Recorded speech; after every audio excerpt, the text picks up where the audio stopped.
of an era for retail giant Bed Bath & Beyond. We have breaking news. The party is over for Discount retailer Big Lots is closing all of its stores nationwide. The annals of business are full of stories of companies that fought the good fight, but ultimately lost. The number of business bankruptcies in the United States is on the rise, up over 70% in the past 2 years. And corporate delinquency rates are the highest they've been in 8 years. Bankruptcy usually is the end of life, at least in the company's current form. But maybe you've noticed that some stick around, and there's a term for them: zombie companies.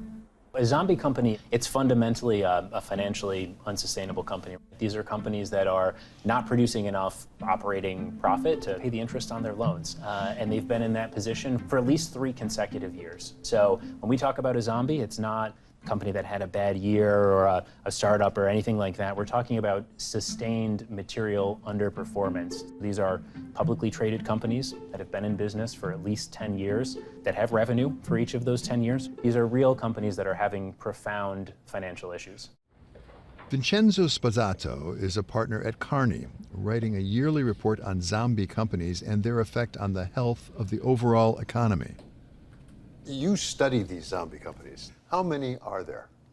Just looking back to put this in perspective, in 2010, there were under 2% of publicly traded companies globally. We've seen around 10% annual growth since then. And so we're up to around 6% of all publicly traded companies globally. 6 out of 100 are currently zombies. So we're talking about a not insignificant number of companies. It's sort of all industries, all company sizes. They're sort of everywhere.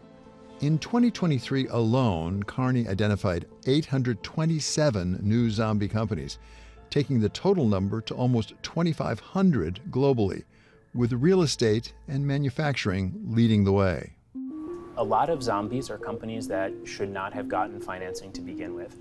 Given the sort of easy access to capital that we saw coming out of 2008 and the financial crisis, and those are companies that are going to be very difficult to turn around. Normally we'd think those companies get weeded out. You would think so, and yet a lot of times they'll carry that interest forward. The interest payable is a loss. Capital markets are incredibly rewarding and have been very forgiving recently, particularly coming out of the financial crisis. There's been just real easy access to financing to a lot of companies that one may argue shouldn't have actually received that financing at such low interest rates that they were able to sort of kick the can on the issue and move things forward. So a lot of zombies have in fact stayed in business for a long time. Many of them do ultimately they either go bankrupt, they get acquired, or every once in a while they're able to turn themselves around. One of those so-called zombie companies that's come back from the dead is the well-known bookseller Barnes & Noble. Back in 2010, it teetered on the brink, closing hundreds of stores and laying off thousands of workers. And then in 2018 became a full-blown zombie. We've definitely seen an increase in the number of people coming through the door. That sense of discovery, it's a different experience, to go from table to table or bay to bay and find something new. I think people have attachments to like their neighborhood or their corner bookstore, even if it's like a larger company like this. It feels warm to be able to come to an actual location and do exploration in person. I think there was a number of things that went on. Amazon came and that took a chunk of the easy sales, disappeared. A fear that people were no longer going to read physical books, they were just going to read ebooks, Kindle, Nook, and all of that. As people lost confidence in books, they then started selling other things, which then compromised the ability to present really good bookstores. Publishers panicked, booksellers panicked, everybody panicked. And I think when you lose your compass, then you go off in really in the wrong direction. And it was a fundamental loss of confidence, and it happened not just in the United States, it happened pretty much worldwide. And most large bookselling chains got themselves into big trouble. Elliott Management stepped in with a $683 million takeover and appointed James Daunt as CEO, and the resurrection began. Since 2019, foot traffic has increased 7% at Barnes & Noble, and the company has opened 113 stores across the United States, with another 60 due to open this year. When you came in, what did you do? I mean, what were your priorities? What did you focus on first? One can't sort of dodge around this in any euphemistic way. We had to cut costs, and that meant reducing dramatically the head office structures.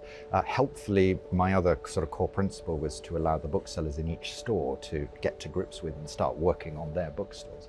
Now, if you do that, you need far less central direction because you're letting the guys in the stores do the work. So we were able to reduce our costs substantially, and then turn to the individual bookstore teams and say, sort out your stores. And we just started to sort of preach that message and put a few practical steps in place when COVID came along. So we then had a pandemic when all our stores closed. Turns out to have been actually a huge stroke of fortune. Why was it a huge stroke of fortune? What we really needed to do was work on the stores. And that's quite difficult to do if you're still also running your store. It's full of customers.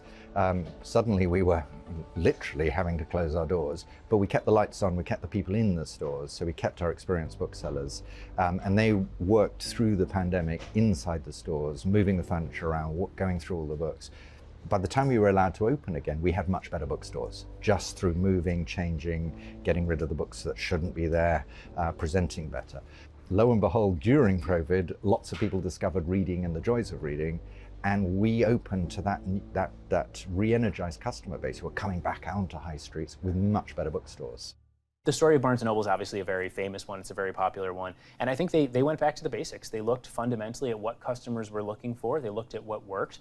And they spent the time focusing on the areas that were impactful. The strategy, understanding your customers, restructuring your supply chain, building resiliency in your supply chain precisely to preempt some of that disruption that I mentioned. Those are all sort of important factors to building a resilient company that, when sort of financing is structured the right way, can in fact get them out of zombie status.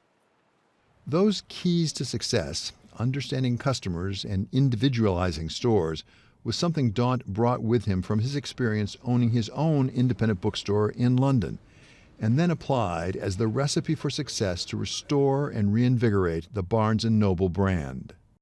I have the firm belief that if you leave it to the bookstore team, and it is a team, they will put the best possible bookstore in front of you. It is all about recommending the books to the community that you know and understand. What we've benefited from is because we relaxed and because we've let the store teams do pretty much whatever they want, trusted in their common sense, trusted in, and we have a vocational group of booksellers out there. They love books and they love talking about books, they love selling books, and they also love getting on social media and being quite fun and foolish about books. And fun and foolish turns out to be absolutely what you need to be doing. So a lot of our success has come from us being actually at the forefront of things like Book Talk. And that's our booksellers. As I always say, give it to the one with the blue hair and leave them alone. It's going to go well. You know, you don't need people with grey hair looking like me running your social media. And that's when you're trying to control things. That tends to be what it is, when you just let them get on with it. Miss, you forgot something. Thank you. Now, we will have the odd sort of foolishness, and again, let's not overreact. We know that fundamentally our booksellers are hugely motivated in everything they do. Support them, encourage them, and when they make a really mistake, just get them back into line. So if not all zombie companies are headed toward failure, if some, like Barnes & Noble, can not only come back, but come back strong, how can we tell which ones are worth the effort and which ones are better off put out of their misery?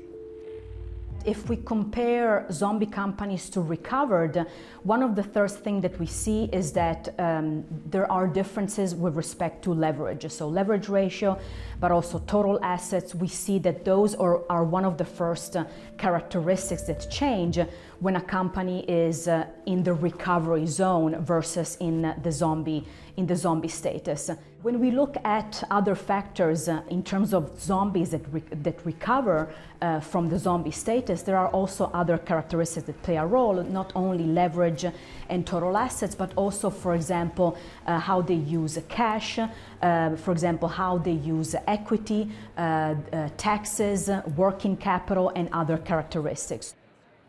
Angela DeMartis is an economist who studies zombie companies globally, using machine learning to identify zombies and detect patterns in which survive and which do not.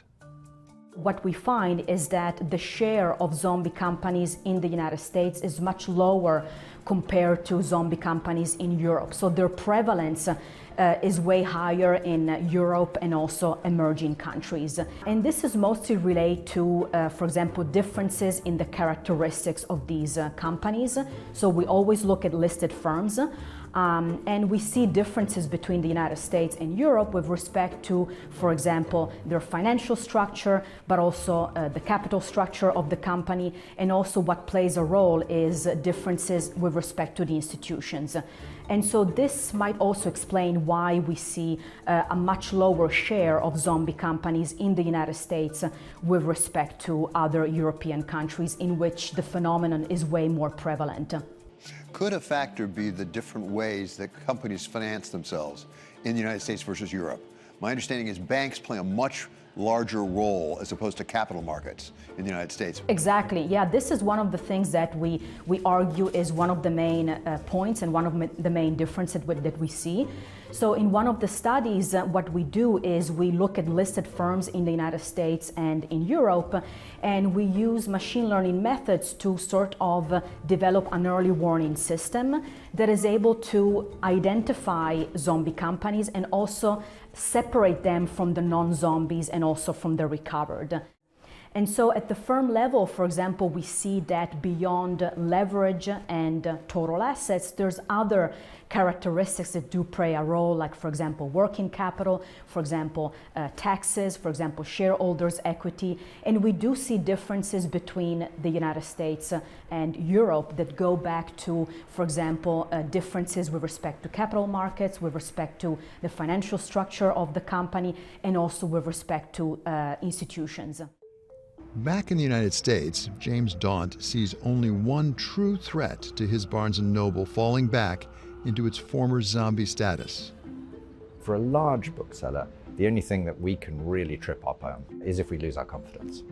That's what happened before, and hopefully it won't happen again. But if it did, if you lose your confidence and you stop being a really good bookstore, then people stop coming to you.